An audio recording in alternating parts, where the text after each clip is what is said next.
Tonight on PBS News Weekend, police take a person of interest into custody in connection with the mass shooting at Brown University that killed 2 students and wounded 9 others. Then there are at least 15 victims in a shooting that targeted Australia's Jewish community as hundreds gathered to celebrate the first day of Hanukkah. And a very good dog with prosthetic paws inspires Ukrainian soldiers as they recover from the wounds of war.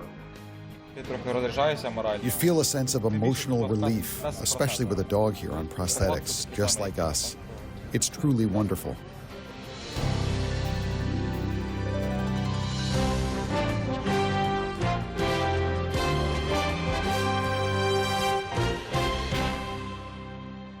Major funding for PBS News Weekend has been provided by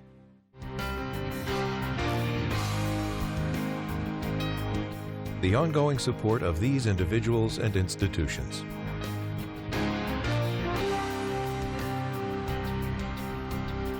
And friends of the NewsHour.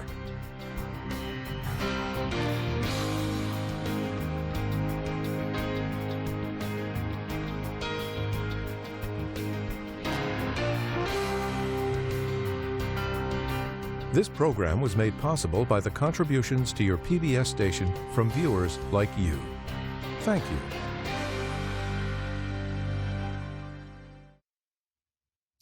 Good evening, I'm John Yang. Tonight, 2 communities half a world apart are struggling with the aftermath of a mass shooting. In Sydney, 2 gunmen killed at least 15 people celebrating Hanukkah on Australia's most famous beach. Authorities call it a terrorist attack on Jewish Australians. And we begin in Providence, Rhode Island, where 2 Brown University students were killed and 9 others wounded when a man opened fire in a classroom where a review session for an economics exam was going on. Authorities say a person of interest, described as a man in his 20s, was taken into custody at a hotel about 20 miles from Providence. Today, police patrolled the streets around the Brown University campus as snow fell. It was a stark contrast to last night when police responded in force to reports of an active shooter. They searched the campus for a suspect. Students were told to shelter in place. For some, that meant a classroom. Others were escorted to an athletic center. Engineering student Chiang Heng Chian was working in a lab when the alert went out. We decided to close all the doors and turn also the light off and hide under the desks and wait for the next notification. Another witness described the scene last night. Someone was getting CPR. I've seen a few people getting carried out on stretchers. Video from surveillance cameras show a figure coming out of the building where the shooting took place. Police won't say if it led them to the man they took into custody. This morning, Providence Mayor Brett Smiley reflected on this difficult time. We knew it could happen anywhere, including here, but that's not the same as it happening in our community. And so this is an incredibly upsetting and emotional time for Providence, for Brown, for all of us. School officials have canceled classes and exams for the rest of the year. Many students will head home for the holidays. What should be a joyous time now shattered by the tragic cycle of gun violence. It's a sad sign of the times that this was not a new experience for at least 2 Brown students. They had been through shootings at their high schools. Ian Donis is a reporter at Ocean State Media, which is Rhode Island's PBS and NPR stations. Ian, is there anything new on the investigation? The most significant development, John, is that early Sunday, law enforcement took into custody a person of interest at a hotel in Coventry, about 25 miles southwest from Providence. Officials have been very guarded in releasing information about the suspect. They say they don't want to compromise the information. One of the few things we know is that he's a man in his 20s. FBI Director Kash Patel on X tweeted that the FBI helped to locate the person through cell phone tracking and a tip from Providence police, but the Providence authorities have been very guarded in saying anything beyond that. They haven't said much about motive, but is there any speculation about the building that he chose for this attack? It certainly raises a lot of questions. The place where the shooting took place is an engineering and physics building where an exam was being given. That's a very specific location. If a mass shooter wanted to create the most carnage, that's probably not the place they would go.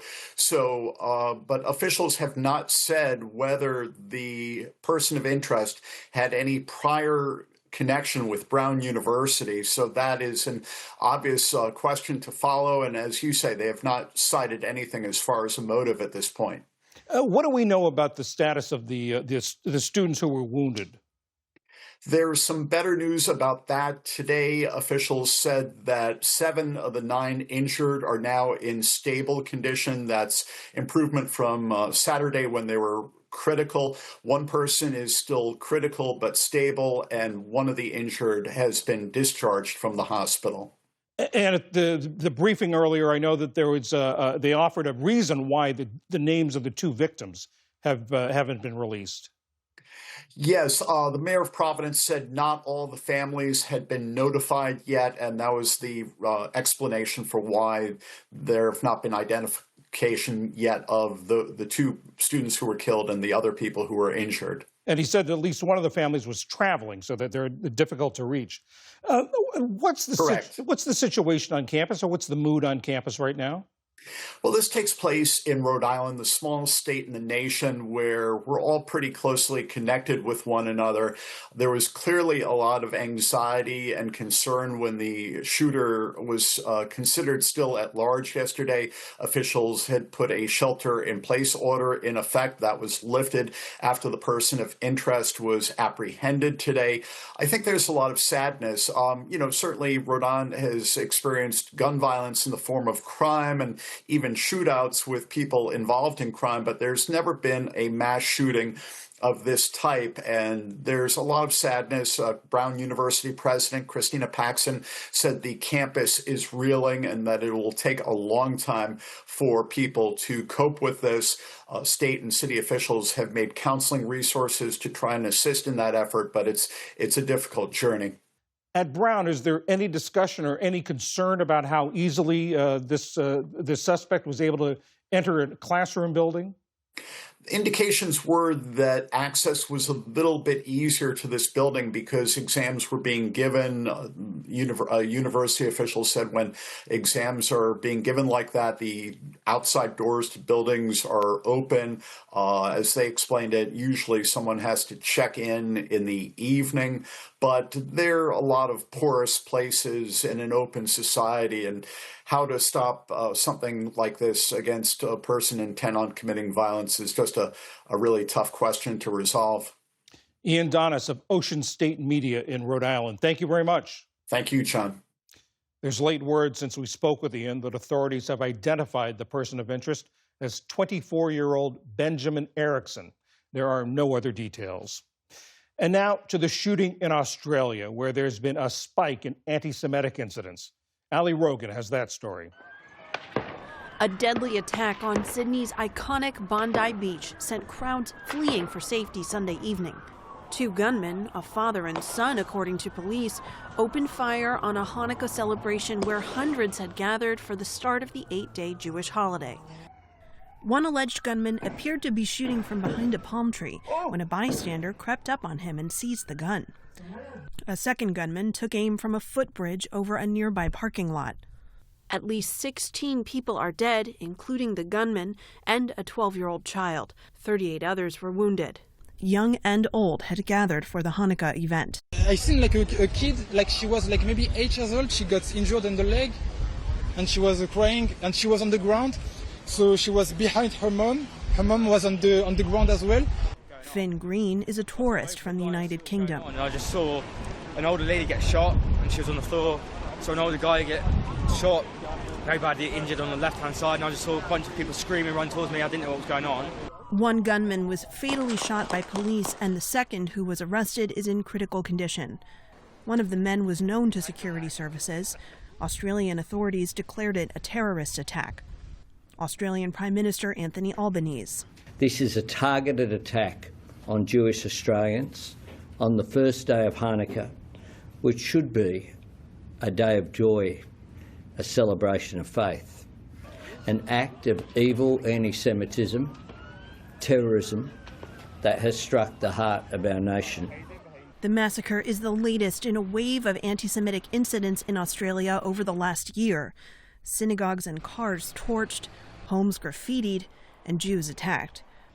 Australia blamed Iran for 2 of the attacks and cut ties to Tehran, but authorities have not made any claims about Sunday's massacre.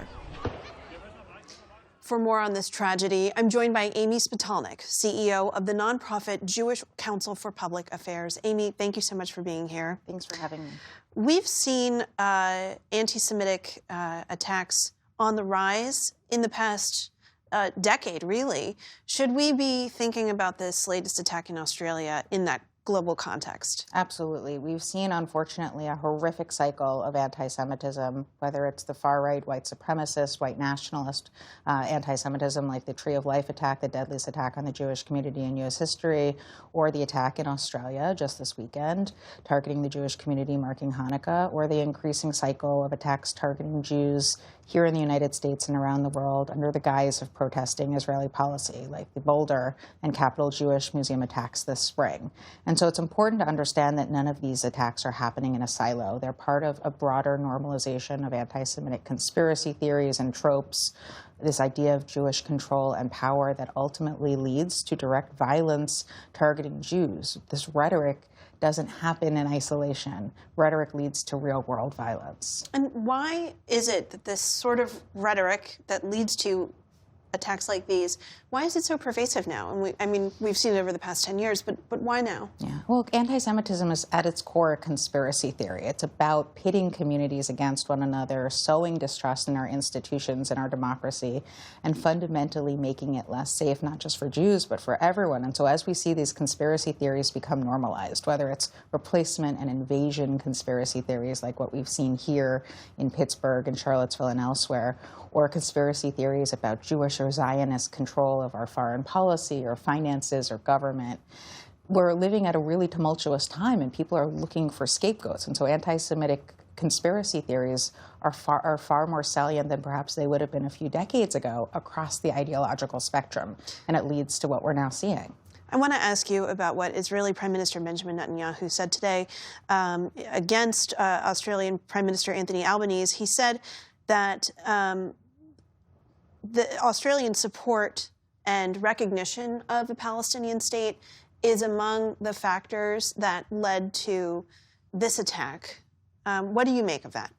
Look, it's so important to be clear that when Jews are targeted for the actions of the Israeli government, that's anti-Semitism, and that therefore it makes it that much more important to be clear the distinction between Jewish people and the actions of the Israeli government. And so when we start conflating these things, it only leads to Jews becoming less safe. What we actually need from our political leaders, whether it's the Prime Minister, whether it's President Trump, whether it's any leader around the world who claims to be committed to countering anti-Semitism, is a whole of government, whole of society approach to countering this hate and extremism, and a refusal to weaponize and exploit the very legitimate fears and concerns of the Jewish community right now in furtherance of a broader political agenda. And when we talk about that whole of community response to things like this, what can we all do, from the leaders around the world to individuals?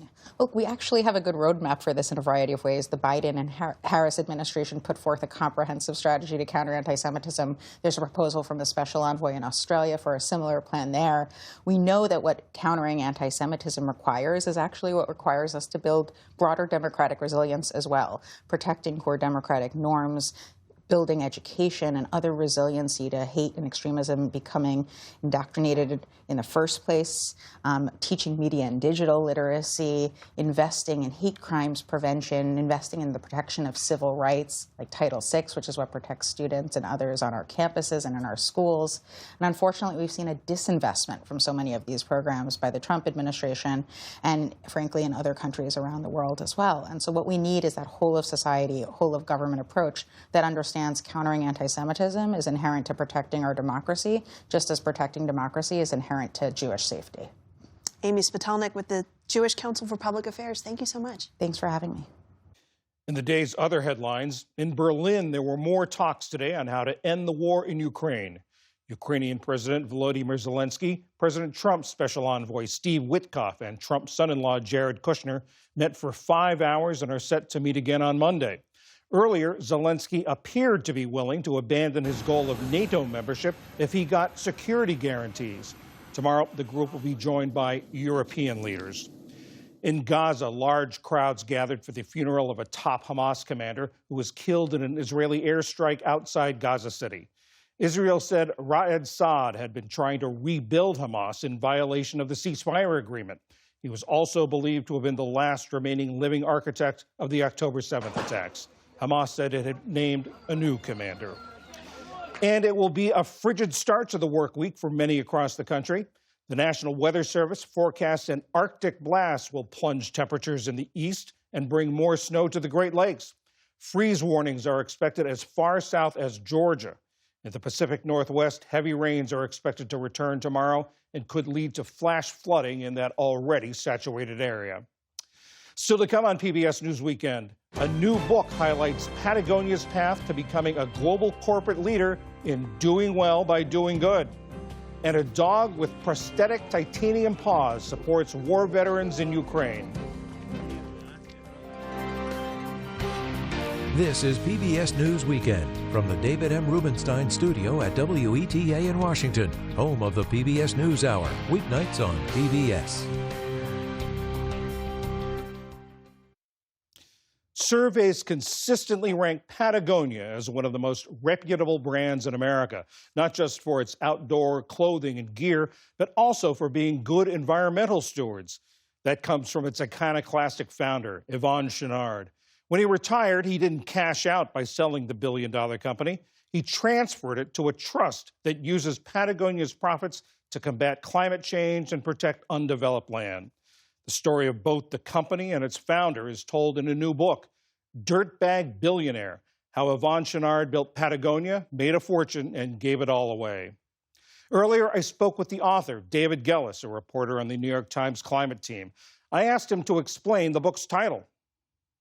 Well, a lot of people hear the title and think I must not have liked the guy, but quite to the contrary. Yvon Chouinard himself actually calls himself a dirtbag. In the climbing community that he came from, a dirtbag is actually a term of endearment. It refers to someone who's so unenamored with materialism that they're content to sleep in the dirt. But when he heard the title of the book, he actually didn't like it. Not because of the word dirtbag, but because of the word billionaire. He never wanted to be known as a billionaire. Not only that, but he said he never wanted a company. He never wanted to be a businessman. And so, of course, he ends up running a billion-dollar company. How did that happen? This is the great paradox at the heart of Yvon Chouinard's story and of the company Patagonia. This is a man who grew up despising businessmen, who grew up loathing corporate America. And yet, nevertheless, he wound up running a company with more than $1 billion in annual sales. How that happened? He wound up making products that people really liked. And the only way to do that in this very imperfect system is by running a sort of conventional company. And also, you mentioned he hated the term billionaire. He was very irked when he got on the Forbes list of billionaires.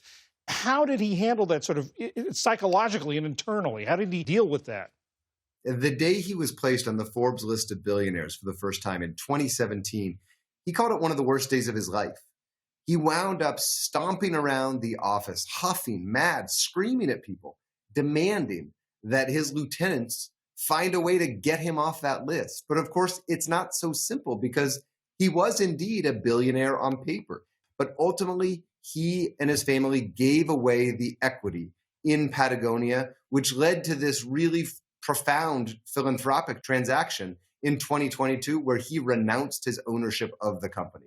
Renounced his ownership, and where do all the profits go now? All the profits from Patagonia, the company, that are not reinvested in the company itself, are donated to a series of nonprofit organizations that they set up, and that amounts to roughly $100 million a year. You're right that he was an outsider from the time he started grade school. Was that sort of a thread that ran through his life?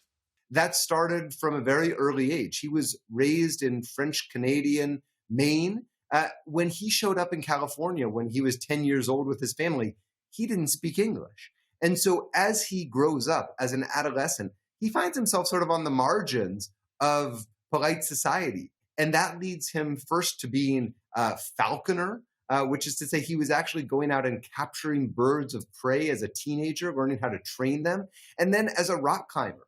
And that leads to a series of other adventures, and then to him starting and then growing this business in Southern California that becomes known as Patagonia. He's been an iconoclast, an outsider his whole life. It started as an outdoorsman, but then even as he became a very successful businessman, he did so in really unconventional ways. Talk about that, because he did things that a normal retailer probably wouldn't have done. He had a very popular product line that he just ended because he thought it was damaging rocks, damaging the earth.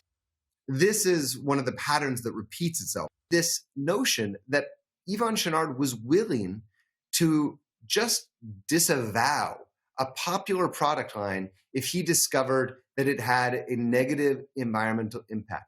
He did it very early on when he discovered some of the climbing gear he was using was damaging the rocks that he was climbing. And he did it again in the 1980s when he discovered that conventional cotton, which at the time was being treated with formaldehyde, all sorts of other toxic chemicals. When he understood that, he said, we're switching to organic cotton. Now that meant sacrificing something like 20% of sales overnight. But he said he was going to do it because it was more important to him to run a company that had high ethical and environmental standards than it was to just keep pursuing profits or even sales at all costs. You talk about it at the end when he gave the company away. He said he hoped that he would influence a new form of capitalism that doesn't end up with a few rich people and a bunch of poor people. Are there any signs that that's worked, that influence has been felt? I think it's too much to ask one company or even one individual, someone like Yvon Chouinard, to change the whole course of capitalism. That's a tall order. What I can say with confidence is that over the years, Patagonia really has had an impact on other companies and on corporate America at large. And you can see its influence in groups like the B Corp movement, in groups like Time to Vote, the Sustainable Apparel Coalition, the Textile Exchange. These are all initiatives that Patagonia and Yvon Chouinard actually helped start very quietly in the background. And when you look to a new generation of CEOs who say that they're drawing their inspiration from Patagonia, from Chouinard, trying to do business differently, there too, you can see the fingerprints of Patagonia. But those, I wish it weren't the case, are still the exceptions that prove the rule. The reality is most companies are not like Patagonia today. David Gellis, author of Dirtbag Billionaire. Thank you very much. Thanks for having me.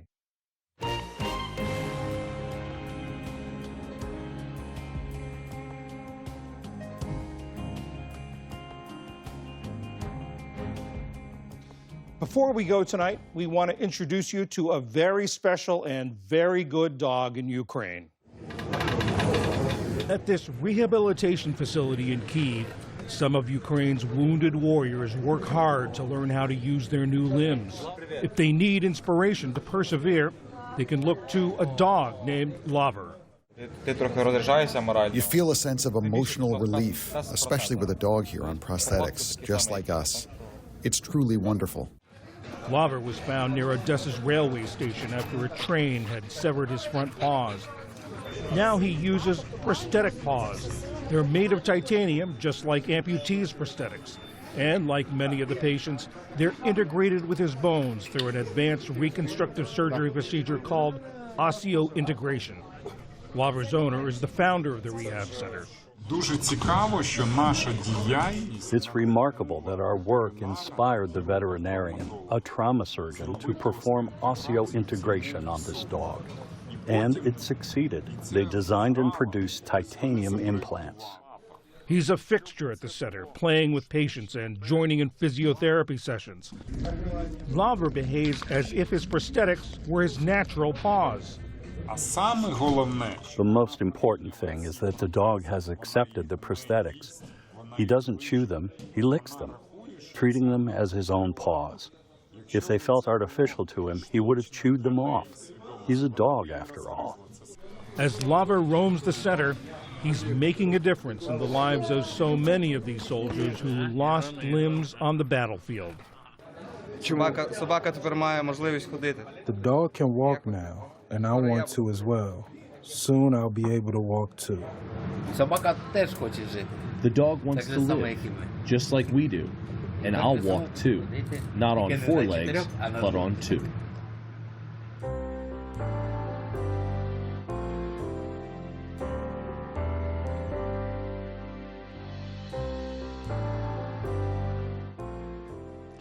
Now on the NewsHour Instagram account, Simon Ostrowski goes into depth on the new lawsuit against U.S. tech companies that supplied Iran and Russia with microchips used in missiles and drones to attack Ukraine. All that and more is on the NewsHour Instagram account. And that is PBS News Weekend for this Sunday. For all of us here at the PBS News, thanks for joining us. Happy Hanukkah.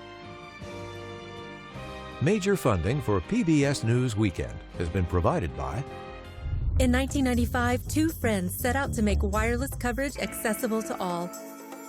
With no long-term contracts, nationwide coverage, and 100% U.S.-based customer support.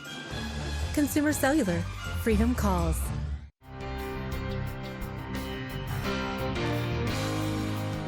The ongoing support of these individuals and institutions.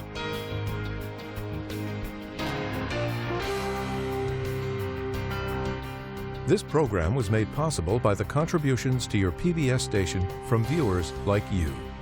Thank you.